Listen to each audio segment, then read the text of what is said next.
नमस्कार, मैं डॉक्टर सीमा Sharma S A Sanskrit classes में आपका स्वागत करती हूँ। रघुवंश का द्वितीय सर्ग कर रहे हैं, उसके अगले श्लोक करते हैं।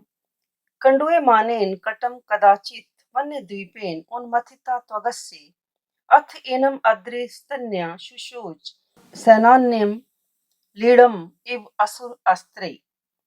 सिंह पुनः फिर राजा को क्या कहता है कि हे राजन, कदाचित कटक कंडुए मानेन कि किसी समय अपने कपोल को रगड़ने से वन्य द्वीपेन एक जंगली हाथी ने अस्य इस देवदारू वृक्ष की त्वचा को उन्मथिता छील दिया था। यानी सिंह राजा को संबोधित करते हुए क्या कहता है कि हे राजन, कि कदाचित कि किसी समय कटक कि अपने कपोल को खुजलाने के लिए किसी जंगली हाथी के द्वारा इस देवदारू वृक्ष की त्वचा को छील दिया गया था।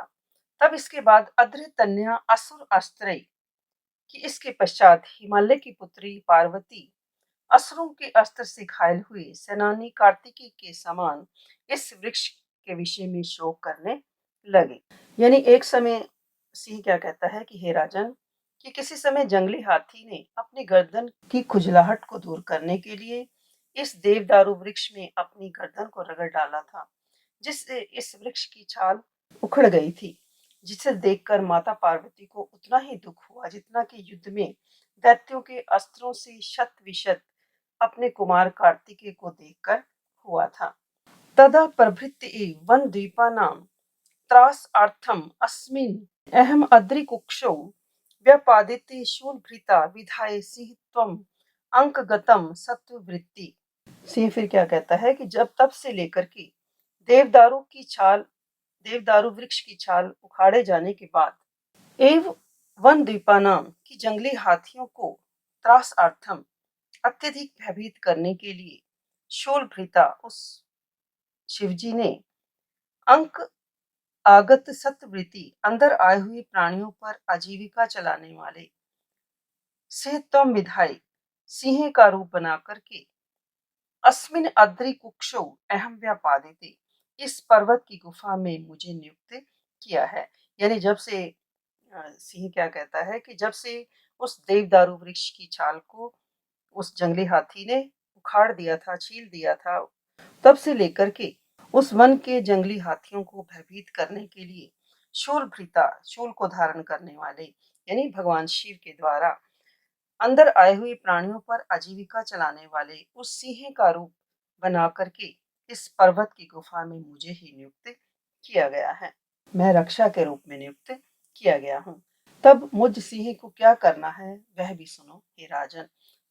तो ऐसे संस्कृत चैनल को लाइक करें, सब्सक्राइब करें और शेयर भी करें। और यदि आप कुछ सर्च करना चाहते हैं जैसे संधि समास कारक छंद अलंकार प्रत्यय जो भी आप देखना चाहते हैं प्लेलिस्ट में जाकर के देख सकते हैं।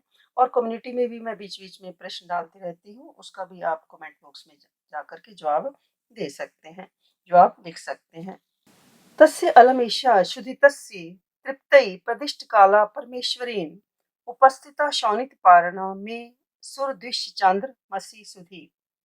फिर मानो सिंह गाय को अपना शिकार बनाते हुए राजा से क्या कहता है, तो परमेश्वरेन कि परमेश्वर शिव के द्वारा प्रतिष्ठ काला बताए गए समय पर शौनित पारणा रक्त की पारणा अर्थात व्रत के अंत के भोजन के रूप में शुद्ध तस्य तस्य में तृप्त भूख के कारण मेरी तृप्ति के लिए पर्याप्त है, जैसे राहु के लिए चंद्रमा का अमृत होता है। यानी जैसे चंद्र ग्रहण के समय महाशोधित राक्षस राहु के लिए चंद्रमा में स्थित अमृत होता है, बहुत दिनों से आहार रहित व्रत व्रती मुझ सिंह के लिए व्रतांत पारणा के समान ये गो क्या है प्राप्त है। तो अगला श्लोक इंपॉर्टेंट है पेपर के लिए। सत्वम निवर्तस विहाय लज्जाम गुरु भवान दर्शित शिष्य भक्ति शस्त्रेण रक्ष्यम यद अशक्य रक्ष्यम न तद यशे शस्त्र भृताम शुणोति। इंपॉर्टेंट है श्लोक पेपर के लिए, अक्सर आ जाता है।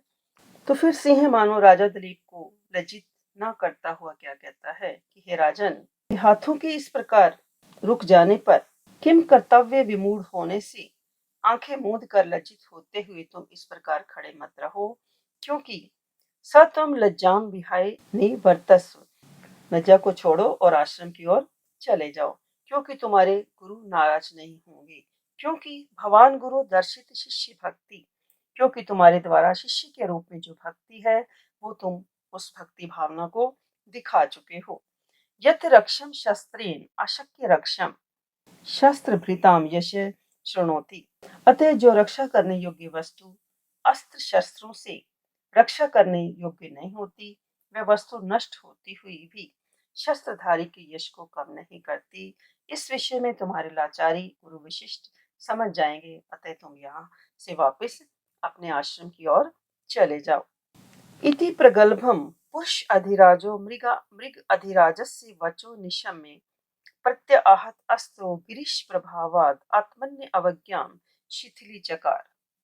पुरुष अधिराज है कि राजा दलीप मृग अधिराजस्य सिंह के प्रति इस प्रकार के गंभीरता पूर्वक वचनों को सुनकर गिरीश प्रभावात मानो भगवान शिव के प्रभाव से रुके हुए शस्त्र वाला जानकर अपने विषय में उन्होंने अपमान को छोड़ दिया। यानी राजा दलीप को इस प्रकार ये लग रहा था कि मैं उस गाय की रक्षा करने में असमर्थ हो गया हूँ। यानी अपने विषय में जो राजा को आत्मग्लानि थी, उस आत्मग्लानि से राजा दिलीप जो थे रहित हो गए। यानी जब राजा को पता चल गया कि मेरा शस्त्र शिव जी के प्रभाव के कारण नहीं चला, तो उसने इसमें अपना अपमान नहीं समझा, बल्कि उसे क्या है, संतोष का अनुभव हुआ। प्रत्यब्रवीत च एनम ईशु प्रयोगे तत्पूर्व भंगी भी तत् प्रयत्नः जड़ीकृत त्र्यंबक वीक्षणेन मुमुक्षन इव वज्रपाणि। परंतु राजा जो सिंह के वचनों को से संतुष्ट होकर भी शांत न होकर के इस प्रकार कहता है, तो तत्पूर्व भंगे की प्रथम समय में ही रुकावट होने पर ईशु प्रयोगे पान के चलाने में विफल प्रयास वाला वे राजा दिलीप वज्रम मोक्षम त्र्यंबक वीक्षणे उस वज्र को चलाने के इच्छुक शिवजी के देखने से मानो निश्चल किए गए इंद्र के समान होकर इस सिंह को इस प्रकार उत्तर देने लगा। यानी पहले पहले सिंह के ऊपर बाण चलाने में विफल प्रयास वाला राजा दलीप उसी प्रकार चकित हो गए जिस प्रकार कवि शंकर जी के ऊपर कुपित होकर वज्र प्रहार करना चाहने वाले, किंतु शंकर की दृष्टि पात्र मात्र में वज्रपाणी इंद्र का वज्र हाथ से छूट ना सका और वह चकित रह गए। ऐसे इंद्र के समान पराक्रमी होते हुए सिंह दृष्टि के सामने पराक्रम से विमुख होने पर गंभीर होकर राजा दलीप सिंह का इस प्रकार उत्तर देने लगे। संरुद्ध चेष्टस्य मृगेंद्र कामम हास्यम वचे तद तद यद अहम विवक्षु अंतर्गतम प्राण भृताम ही वेद सर्वम भवान भावम अतो अभिधास्य। फिर राजा दलीप मानो उस सिंह के द्वारा सुने गए वचनों को भी अकथनीय मानता हुआ सिंह से क्या कहता है कि हे मृगेंद्र, कि हे मृगों के राजा सिंह, संरुद्ध चेष्टा से कि रुके हुए प्रयत्न वाले, तत्वचः है कि मेरा वह वचन कामम हास्य निश्चय ही हंसी योग्य है, परंतु यत अहम विवक्षु कि जिसे मैं कहने का इच्छुक कहने जा रहा हूँ, क्योंकि प्राण भृताम अंतर्गतम सर्वम भावम वेदः कि आप प्राणियों के अंतरंग सभी भावों को जानते हैं, फिर भी मैं उसे कहूंगा। किंतु हे मृगेंद्र कि आप भगवान शंकर के किंकर होने के कारण प्राणियों के मनोगत भावों को जानते हैं, इसलिए मैं आपके सामने ये कहना चाहता हूँ। तो ये इस श्लोक की भी अंतिम पंक्ति जो है अक्सर पेपर में सप्रसंग व्याख्या के लिए पूछी जाती है। फिर अगले श्लोक में क्या कहते हैं कि मान्य स में स्थावर जंगमानाम सर्ग स्थिति प्रत्यवहार हेतु गुरोर्पीदम धन माहित अग्नि नश्यत पुरस्ताद अनुपेक्षणीयम।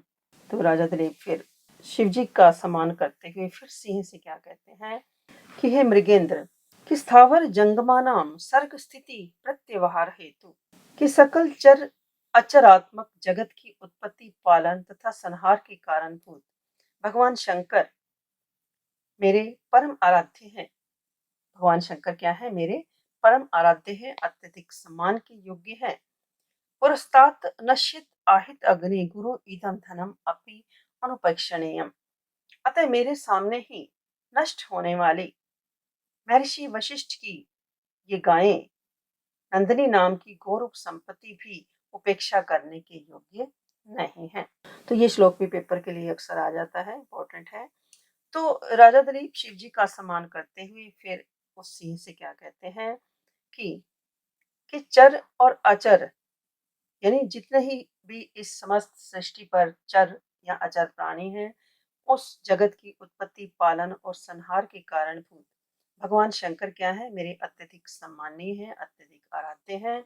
इसमें संदेह नहीं है। पर हे मृगेंद्र, कि मेरे सामने ही आपके द्वारा नष्ट होने वाली मर रही ये मेरे कुल गुरु महर्षि वशिष्ठ की प्राणों के समान अत्यधिक प्रिया नंदिनी नाम की जो गौरव संपत्ति भी उपेक्षा करने के लिए योग्य नहीं है। यानी मुझे क्या है कि इस प्रकार गाय की रक्षा करनी है, क्योंकि राजा भी शिव के उपासक हैं और वह जानते हैं कि शिव जी सभी जीवों की जन्म देने वाले पालक और विनाशक हैं।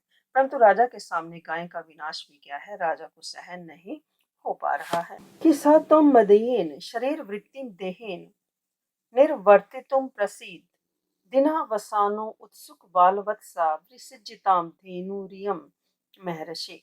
तो राजा दलीप फिर क्या कहते हैं कि हे मृगेंद्र की हे सिंह कि सातम मदीन देहेन शरीर वृत्तिम निर्वर्तितुम प्रसीद, कि समीप में आने वाले प्राणियों को खा जाने वाले आप निकट में आए हुए हमारे शरीर से ही अपनी क्षुधा को शांत करके प्रसन्न हो जाएं। राजा दिलीप क्या कहते हैं कि तुम मेरे शरीर से ही अपने शरीर के निर्वाह को पूरा करने के लिए अपना पेट भर करके प्रसन्न हो जाओ।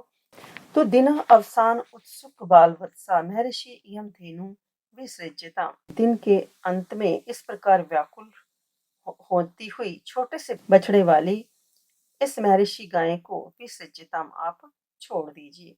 यानी राजा सिंह से प्रार्थना करता है कि उसे गाय से अपना पेट भरना है, तो ये कार्य मेरे शरीर से आप कर लीजिए, परंतु महर्षि की इस गाय को छोड़ दीजिए, क्योंकि गाय के अभाव में संध्या के समय इसका बछड़ा इसकी अत्यधिक प्रतीक्षा कर रहा होगा।